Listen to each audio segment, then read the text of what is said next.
বর্ধমানের পানাগড়ে ১৯ নম্বর জাতীয় সড়কে তরুণের মৃত্যু।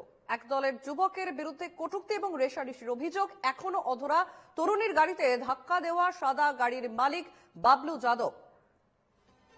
বর্ধমানের পানাগড়ে ১৯ নম্বর জাতীয় সড়কে তরুণীর মৃত্যু। ঘটনার ৩ দিন পার, এখনো পর্যন্ত অধরা ঘাতক গাড়ির মালিক বাবলু যাদব। একদল যুবকের বিরুদ্ধে কটূক্তি এবং রেষারেষির অভিযোগ ওঠে। এখনো পর্যন্ত অধরা তরুণীর গাড়িতে ধাক্কা দেওয়া সাদা গাড়ির মালিক বাবলু যাদব। আমাদের সঙ্গে ফোন লাইনে রয়েছেন প্রতিনিধি সাধন রোজ। সাধন, পানাগড় কাণ্ডে এখনো অধরা বাবলু যাদব। ৩ দিন পেরিয়ে গেছে এই ঘটনা, এবং যে গাড়ি ধাক্কা দেয় ওই তরুণীর গাড়িকে এবং তার জেরে মৃত্যু হয় ওই তরুণীর, সেই গাড়ির মালিক জানা গিয়েছে বাবলু যাদব, কিন্তু এখনো পর্যন্ত সেই অধরা।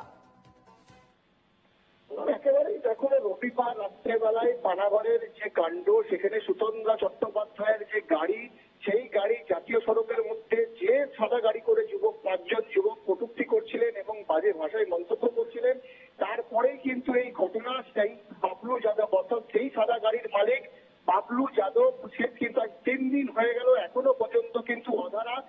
আর সেই বাবলু যাদবের বাড়ি কিন্তু কালকে কাকসা এসিপি সুমন জয়সওয়াল, তিনি তার কাকসার যে টিম পুলিশের তাদেরকে নিয়ে গিয়েছিলেন এবং তার যে স্ত্রীর যে বয়ান, তিনি রবিবার দিন কখন বেরিয়েছিলেন বাড়ি থেকে, তারপরে বাড়ি এসেছে কিনা, সেই পুরো কিন্তু তারা রেকর্ড করেছিল। পর্যন্ত ৩ দিন হয়ে গেল, এখনো তার যে ৪ জন সঙ্গী ছিলেন, সেই ৪ জন সঙ্গী, যার ফলে রাজনৈতিক মহলে যে এবং যে মৃতার মা, তিনি কিন্তু বারবার দাবি করছিলেন যে কোনো প্রভাবশালীর হাত রয়েছে, যার কারণে এখনো পর্যন্ত পুলিশ তাদেরকে গ্রেফতার করতে পারছে না।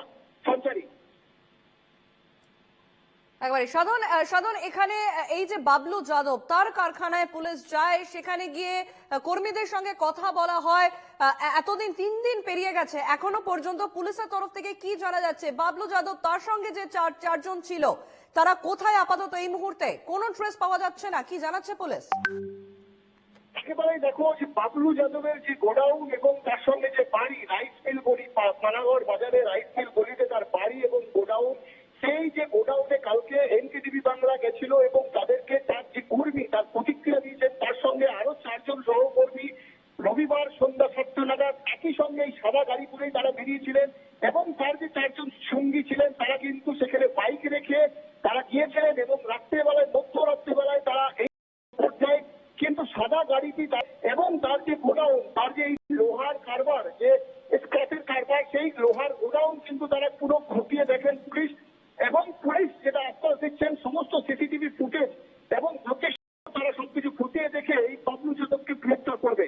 সঞ্চারী, বেশ, ধন্যবাদ সাধন। আমাদের সঙ্গে ফোন লাইনে ছিলেন আমাদের প্রতিনিধি সাধন রোজ।